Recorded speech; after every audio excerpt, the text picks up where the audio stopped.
Rasulullah sallallahu alayhi wa sallam, and he said to him, Ya Rasulullah, me and my mother have nothing to eat. So Rasulullah tells him, the companion, go and get married. He thought, maybe Rasulullah didn't hear me. He said to him, Ya Rasulullah, I've got nothing to eat. So Rasulullah goes, go and get married.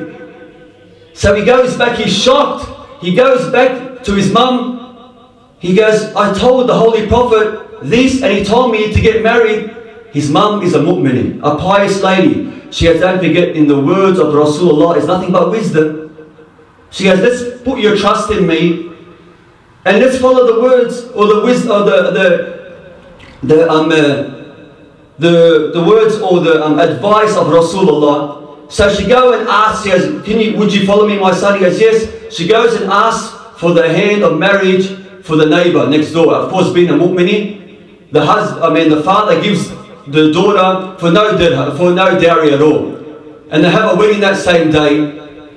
Now he's thinking, I'm married, how am I supposed to provide my wife with something? I've got nothing to provide her. So he goes, you know what, I want to go out into the desert of Medina. I'm going to collect firewood and sell it. That's all I can do. With his bare hands he goes out and collects firewood, enough to make 2 dirhams. He feeds his wife 1 dirham, and he puts another dirham away to buy an axe. He does it for the rest of the day and the next day, until he saves up 4 dirhams. 4 dirhams, he goes and buys himself an axe. Instead of getting his hands blistered now, he's able to get big wood and cut the wood. He does that enough. He puts so much wood together, he actually makes enough money to buy a camel. He buys a camel.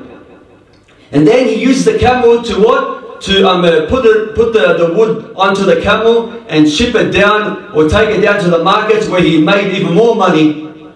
On the 4th day he sees Rasulullah. 4 days only he's been since he's been married.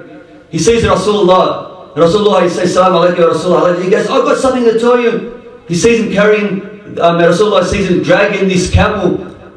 And he says to him, Rasulullah, of course Rasulullah he knows about the conditions. He's got alim, and he's got the knowledge of the ghaib. But he just asks him, he goes, where'd you get the camel from? He goes, you're going to believe this. I did 1, 2 and 3, and all of a sudden I got money. And Rasulullah sallallahu alaihi wasallam said, did I not tell you to get married?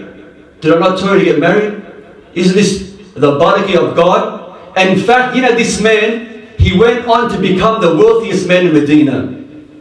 The wealthiest man in Medina. And then we look at Surah An-Nur. We look at Surah An-Nur.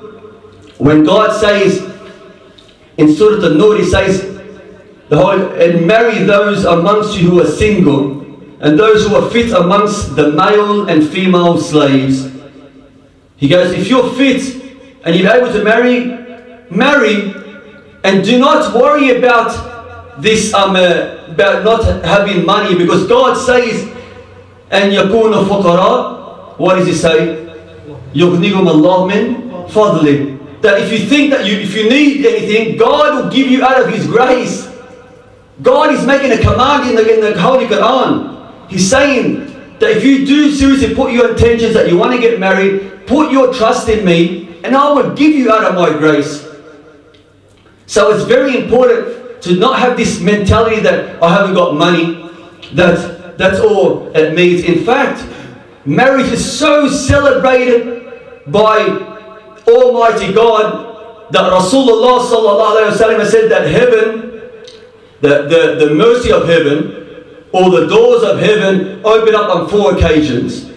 When it rains, when the child looks at the light at the face of his mother and father.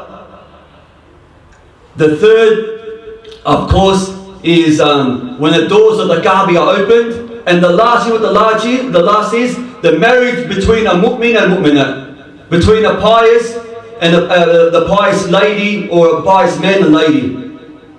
Because the whole essence, the whole foundation of having a true household is, of course, marriage.